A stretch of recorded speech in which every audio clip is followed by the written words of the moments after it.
আমরা একবার সূরা ফাতিহা তিনবার সূরা ইখলাস পড়ি।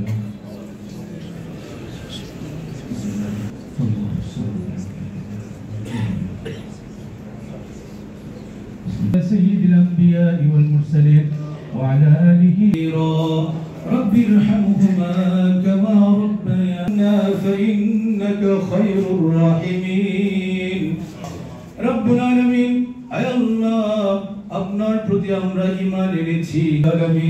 আল্লাহ একটু মায়ার নজরে তাকায় দেখেন ভুল বেয়াদবি maaf করে দিয়ে শাহী দরবারে সর্বপ্রথম আপনার প্রিয় হাবিবের রওজা অন্ধকার কবরে শুয়ে আছে সকলের কবরে মেহেরবানি করে হাদিয়া পৌঁছায় দেন আল্লাহ আল্লাহ এই অনু পৌঁছায় দেন আল্লাহ মেহেরবানি করে আমাদের মৃত আপনজনদেরকে আপনি নসিব করে দেন আল্লাহ রব্বুল আলামিন আল্লাহ মেহেরবানি করে maaf করে দেন আল্লাহ আমাদের সকলের নেক আশাগুলি দয়া করে আপনি পূর্ণ করে দেন আসমানি জমিনে হাওয়াই গজব আযাব থেকে আপনি বাঁচিয়ে রাখেন আলামিন এই জুলাই আন্দোলনে আল্লাহ যারা নিজের সবচেয়ে দামি প্রিয় জীবন আল্লাহ তাদেরকে সাহায্য করেন আল্লাহ তাদের